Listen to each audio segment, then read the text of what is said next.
آ رہے ہیں جو آنے والے وقتوں میں بھی آئیں گے، ہم سب کے سب کسی نہ کسی مقصد کے لیے بھیجے گئے ہیں. اچھا، اور یہ مقصد اتنا بڑا مقصد ہے کہ اس مقصد کو سارے کے سارے لوگوں تک پہنچانے کے لیے اللہ نے آسمانی کتابیں تک بھیجی. اللہ کے جو سب سے برگزیدہ بندے تھے، اللہ نے یہ ان کی ذمہ داری لگائی کہ اس مقصد کو میرے بندوں تک پہنچاؤ.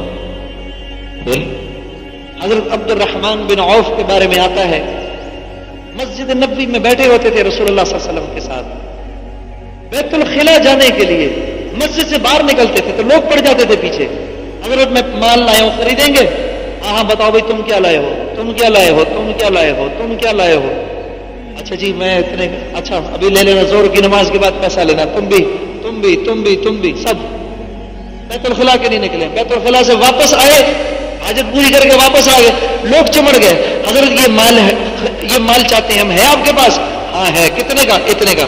لاؤ اپنے پیسے لاؤ، تم بھی یہ پیسے لاؤ، تم بھی لاؤ، تم بھی لاؤ، تم بھی لاؤ، تم بھی لاؤ. پیسے لیے، جن کے پیسے تھے ان کو واپس کیے، کہا مال جا کے ادھر سے اٹھا لو، مال پڑا ہوا ہے گودام کے اندر. گئے، جا کے مال اٹھایا، لے کے چلے گئے. اس طرح اللہ ان کے کام بناتے تھے.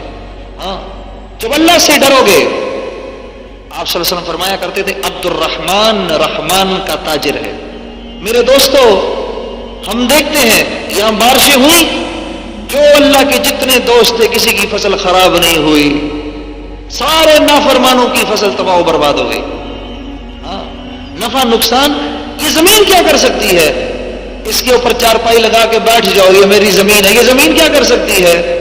اس کو زمین کو کھودو، نہ اس کے اندر پھل ہے، نہ کپاس ہے، نہ اس کے اندر گنا ہے، نہ کچھ، مٹی مٹی ہے.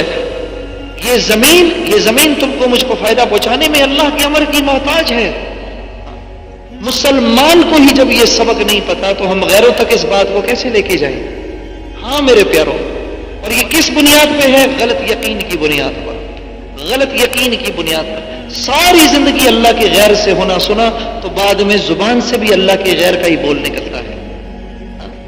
ایک میرا دوست تھا، ایک دن میں اس کے گھر گیا، اس کے دفتر گیا، سخت گرمی تھی. تو ہم نے کہا یار، اس نے پوچھا چائے پیو گے؟ چائے پیو گے یا کچھ اور پیو گے؟ گرم کچھ ٹھنڈا پیو گے؟ ہم نے کہا جی ٹھنڈا پلاؤ. اس نے کہا ٹھیک ہے. اس نے ایسے گھنٹی بجائی، کوئی آیا بھی نہیں. تھوڑی دیر کے اندر اس کا ملازم ٹھنڈی ٹھنڈی بوتلیں لے آیا. میں بڑا حیران ہوا کہ یہ اس کو کیسے پتا چل گیا کہ ہم نے بوتلیں پینی ہے؟ تو اس نے تو بولا بھی کچھ نہیں. تو میں نے اس سے پوچھا یار یہ تو اندر تو کوئی آیا بھی نہیں، اس کو کیسے پتا چل گیا کہ بوتلیں چاہیے؟ تو وہ کہنے لگا وہ میری گھنٹی پہچانتا ہے، وہ میری گھنٹی پہچانتا ہے. میں حیران ہو گیا.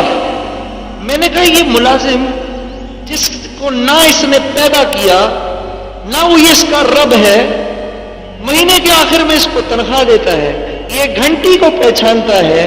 میرا رب روزانہ مجھے ہزاروں لاکھوں نشانیاں دکھاتا ہے کہ میں تیرا رب ہوں، اس کے باوجود میں اس کی نافرمانی کرتا ہوں، اور وہ مجھے پھر بھی کھلاتا ہے، پھر بھی پلاتا ہے. یہ آنکھ جو ہے اس کی نافرمانی میں استعمال ہوتی ہے، ضائع نہیں ہوتی. یہ کان اس کی نافرمانی سنتے ہیں، ضائع نہیں ہوتے. یہ زبان، ہر وہ بول اس زبان سے نکلتا ہے جس سے اس نے منع کیا ہے. یہ زبان لوگوں کے دل پھاڑ دیتی ہے، لیکن اس نے کبھی اس زبان کو کاٹا نہیں. ان ہاتھوں سے میں لوگوں پر ظلم کرتا ہوں، اس نے یہ ہاتھ کبھی چھینے نہیں. اس دماغ سے میں ہر وہ گناہ سوچتا ہوں، لیکن اس نے مجھے پاگل اب تک نہیں کیا. یہ سارا نظام چل رہا ہے. تو کتنا کریم ہوگا وہ رب جس سے اس وقت ہم دور ہوئے ہوئے ہیں. ہم اپنے اللہ سے دور ہوئے ہوئے ہیں میرے پیاروں، ہم اپنے اللہ سے دور ہوئے ہوئے ہیں. دل سے اللہ کو مانتے ہیں، لیکن دل اس کی ذات کا تاثر نہیں رکھتا، اپنے اندر اثر نہیں ہے. ہاں ہم اللہ کو اللہ نہیں مانتے کہ وہ کتنا کریم ہے. حضرت داؤد علیہ السلام نے اللہ جل شانہ سے پوچھا، اے اللہ میں تیرا مقرب بندہ بننا چاہتا ہوں، میں چاہتا ہوں تو مجھ سے محبت کر. تو حضرت داؤد علیہ السلام نے فرمایا، جاؤ جا کے میرے بندوں کو مجھ سے جوڑو، تم میرے مقرب ترین بندے بن جاؤ گے. جو مجھ سے روٹھے ہوئے ہیں ان کو لا کے مجھ سے جوڑو، تم میرے مقرب ترین بندے بن جاؤ گے. بنی اسرائیل میں ایک نوجوان تھا، بڑا ظلم کرتا تھا لوگوں پر. بستی والے اس سے تنگ آ گئے، اس کو اٹھا کر انہوں نے بستی سے باہر پھینک دیا، جنگل میں پھینک دیا کہیں، اور تھا بھی بڑا مغرور، تکبر کرنے والا تھا۔ خیر جنگل میں چلا گیا، وہاں جا کے اس کو کوئی بیماری لگ گئی، تھوڑی دیر کے بعد اب اس سے اٹھا بھی نہ جائے، کچھ دن کے بعد، یہاں تک کہ ایک وقت آیا کہ اس کو اس بات کا احساس ہو گیا کہ میں اب مرنے والا ہوں، میری موت قریب ہے۔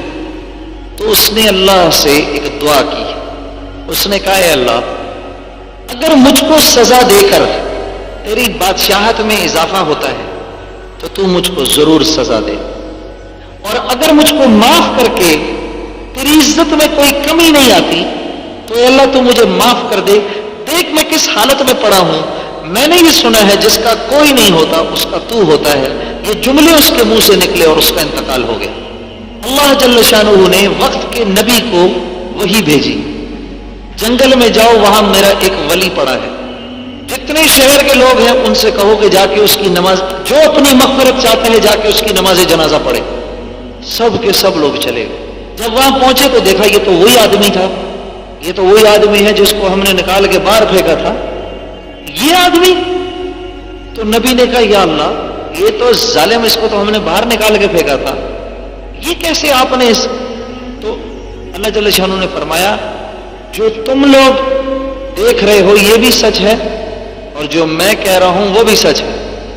دیکھو جس کا کوئی نہیں ہوتا اس کے ہم ہوتے ہیں، تم نے تو اٹھا کے اس کو باہر پھینک دیا، لیکن یہ بھی بڑا کم ظرف نکلا، اس نے مرتے وقت صرف اپنی مغفرت مانگی۔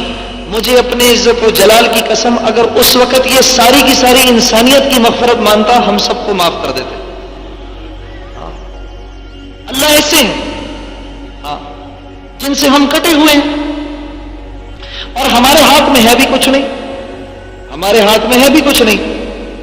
اللہ جل شانہ فرما رہے اے میرے بندے، ایک تیری چاہت ہے ایک میری چاہت ہے، کر دے حوالے مجھ کو جو تیری چاہت ہے، دوں گا تجھ کو وہ بھی جو تیری چاہت ہے، جو نہ کیا تو نے وہ جو میری چاہت ہے، تھکا دوں گا تجھ کو اس میں جو تیری چاہت ہے، ہوگا پھر بھی وہی جو میری چاہت ہے۔